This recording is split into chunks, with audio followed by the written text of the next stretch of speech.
sciatica. That's a nerve condition that can affect your back, your glutes, your legs. He's not been traveling with the team since his diagnosis while he recovers. And Shams reported on Wednesday that he's not going to go on the Lakers' 5-game upcoming road trip. But what is the latest that you're hearing here, Shams, on his recovery and his progress?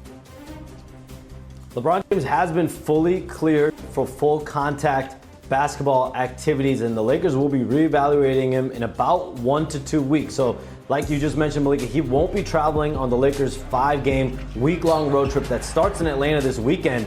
But this now sets the stage for him to progress to 5-on-5 live action, potentially as soon as next week, maybe with the G League South Bay team. He has been doing individual work. I'm told even some one-on-one action recently. But the next step for him is to do 5-on-5. It could come next week or when the Lakers come back from their road trip on November 16th. Then maybe you see him get in with the main team. But the Lakers and LeBron James are still operating that he will be making his season debut at some point here in November, around mid-month. But listen, we're in uncharted territory with a player that's about to turn 41 next month and in year 23. Oh, yeah. 1 to 2 weeks is what you had posted on social media for a reevaluation. So we are inching closer to seeing LeBron James make that historic debut this season. Shams, thank you so very much. I want to bring it inside our Los Angeles studio here with Bobby Marks and Kendrick Perkins. Perk, we're here and we're one step closer to seeing LeBron after what we saw last night. I bet we are. I want to come back too. After watching the Lakers look like eye candy, yeah, he want to come back. After watching Luka playing the way that he's playing at an MVP level, Austin, Reeves doing his thing, playing at an all-NBA level, when LeBron gets back, it's just going to elevate the Lakers even more. Now, I believe he's going to take a lesser role, right? I believe he's going to become the third option on the team behind the best duo in the league, and Austin Reeves and Luka Doncic. That's what I do believe. I don't know about that. And that's okay. I mean, look, that we could debate this another day. Here's why I'm saying this. LeBron James could impact the game in so many areas. Do I think he needs to be the primary ball handler? Absolutely not. But we could see LeBron James at the forward position being a screener, being a roller, right? And being a guy that could play off the ball, a spot-up three-point shooter. His percentages have been up through the roof his last 2 years. So when I say a lesser role, I'm just saying not dominating the ball as we grown accustomed of watching LeBron dominate the ball, because he got two guys that he trusts, Luka and Austin Reeves. I think what's it going to do to the starting lineup? I think that's going to be the biggest question here. Sure. You're probably going to see Mark Smart likely come off the bench now, who's now been starting. You put LeBron next to Jamar. It's basically the same lineup we saw last year. Now you just take Jackson Hayes out and put DeAndre Ayton here. But here's the deal, Perk. If you can acquire a player in November and give up nothing, who's averaged 24, 8, and 8 last year, you could do it, and he will fit in seamlessly here. I think the best thing, Malik, also is that they've had 7 different starting lineups to start this year in 9 games. It's almost a blessing in disguise that he's been out, because it has given JJ Redick a lot of optionality to kind of mix and match as far as with the process. You know what else is giving JJ Redick an opportunity to do? Develop something that the Lakers haven't had in 5 or 6 years, an identity and culture. And now Braun is sitting back and saying, man, you know what? We actually got something. We actually got these guys playing. JJ actually have these guys playing at an elite level. So again, add those 24 points, add those 7.5 to 8 rebounds, that's going to always be there. It might be a dip in the assist because he's going to be more of the receiver more than a quarterback. You're saying take a step back, but it's not take a step back to necessarily you bring in Luka to alleviate some of the load from LeBron James. Austin Reeves stepping up. It's why his assist numbers and getting to the free throw line is so important. This Los Angeles Lakers team, it's early in the season. Of course, this is going to be, yes, once again, we're talking about the Lakers, but they're giving us something to talk about. Still to come here on NBA. And that next step to kind of be that second fiddle for Luka.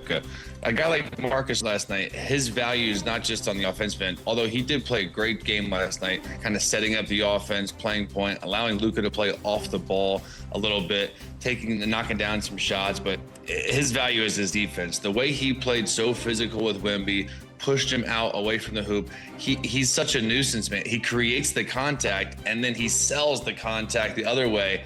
And it's a talent, and it's unbelievable how good he is at doing that. And Lou touched on it, but DeAndre Ayton, I mean, by no means did he get guarded last night like Wembanyama did, but he played better. He outplayed Wembanyama statistically last night. He was a presence. He was physical. He was efficient. He doesn't take bad shots. You kind of know what you're going to get with him offensively, which is always a good thing. You never want those bigs that are demanding the ball, that want the ball when it's not their game. Doesn't seem like he's doing that, at least right now, early with the Lakers, the way Austin's playing, the way Luka's playing. So this was a great win for the Lakers without without Reeves. The Spurs are obviously banged up too. They're still missing some key players, but this was a great early matchup of two teams that are really, really good. Yeah. You know what else? It was awesome in the building. Go ahead, Lou. No, I just wanted to say one more thing before you ask Beetle her question. Give JJ Redick some credit because he put DeAndre Ayton in the corner for some possessions to take Wemby away from the rim, and they had a lot of success with that.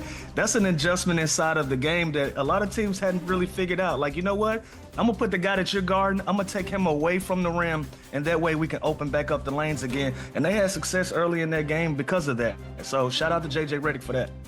And I think the Lakers obviously watched that film of Phoenix of how they guarded Wembanyama because he's too good, he's too long, he's too big. Their teams aren't going to let him just play straight up. They're going to try and get him in the half court, push him out and be physical and just throw double teams at him and let him, not beat you. And that's exactly what they did. And they still had a chance, obviously, last night. And Beto, I'm watching the game last night, and I know you're there, and you see the Marcus Smart inbound violation, which when you watch it, there's nobody back there. He didn't have to do this. I get it. He was trying to get in there. But first of all, did your heart break when you saw that he missed the first free throw? And did you think he was going to make the free throw? Because he had a great game. Yeah, no, he came out on fire, actually. I even joked early on in the first quarter with Sean Elliott and Jacob, I was like, oh, this could be a champagne night, randomly. That first one you're not supposed to miss. So that was that was a little bit of the fact that they even had a shot at the end because of the Marcus Smart violation was sort of a catch your breath moment. That building was crazy electric. The Dodgers were in the house. Obviously the normal number of celebrities were there. It was really cool to see. And I'll say this as a complete and total homer, if I'm just going to be honest, to see that many Spurs fans on the road these days, especially where the Lakers play, is it's like a flashback. So it was kind of cool to see. But man, there was a second where I thought, oh, they're going to pull this one out. But great win for the Lakers, you guys. Is that the bigger person? Is that what they do here? Oh. Yeah, 100%. That was a great win. By the way, I just want to tell you guys, Brian Wright, GM for the Spurs, loves the show. Had nothing but great things to say about there us. We go, Brian Wright. You know what I'm coming to realize? all PR people watch our show. All of them. Anytime we say something He's incorrect, the GM. I'm like, yeah, but they're getting reported by the PR guys. So shout out to PR, everybody in the PR sections of every team that's watching Running Back. We appreciate it. Yeah, I love it so much. Yeah, look, we can talk some more Luka because even before the game started, you're like, is this going to be one of those nights? It's always interesting to watch him live, and you don't always get to see all of the complaining when you watch on TV because his camera's not necessarily always right on him, but he does it. 5-0 against Wemby, by the way. Not that it's necessarily him playing against him, but Wemby earlier had already said that Luka understands and masters the game more than anyone else. I kind of love the idea that he masters the game more than anyone else, Chandler. What did you think about Wemby saying that, and also just Luka in general? Yeah, it really is impressive. It's like you get that same kind of feeling when you watch Jokic, when you watch SGA. It's physically impossible to speed this dude up. And he uses his size, he uses his intelligence. It doesn't matter if a stronger guy, a bigger guy, a more athletic guy is guarding him. He still plays at his pace. He gets to his spots. Even if a double team's coming, he had a play last night where they doubled him, and he just simply put the ball right through the double. This pass was insane. Even this even shocked himself. The whole defense ran the other way. He kicks it back. This was the play at home. It's a double team, and he just splits it. It's just so easy for him, and he finds a way to find the open man. He finds a way to get an easy basket. As ball dominant as he is, he usually makes the right decision. You can't speed him up. You can't put a bigger guy on him because he's too quick off the dribble. Can't put a smaller guy over on him because he'll post you up and he sees right over the defense. He really is a wizard with the ball. The foul calls last night were brutal. The complaining, he still does. He'll get a call and still let the ref hear about it. I wish he would. He did that simmer in a the little first bit on quarter. that, but It's like, it's a little bit painful, but the way he plays, and like if I would play, I'd want to play with that guy.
you.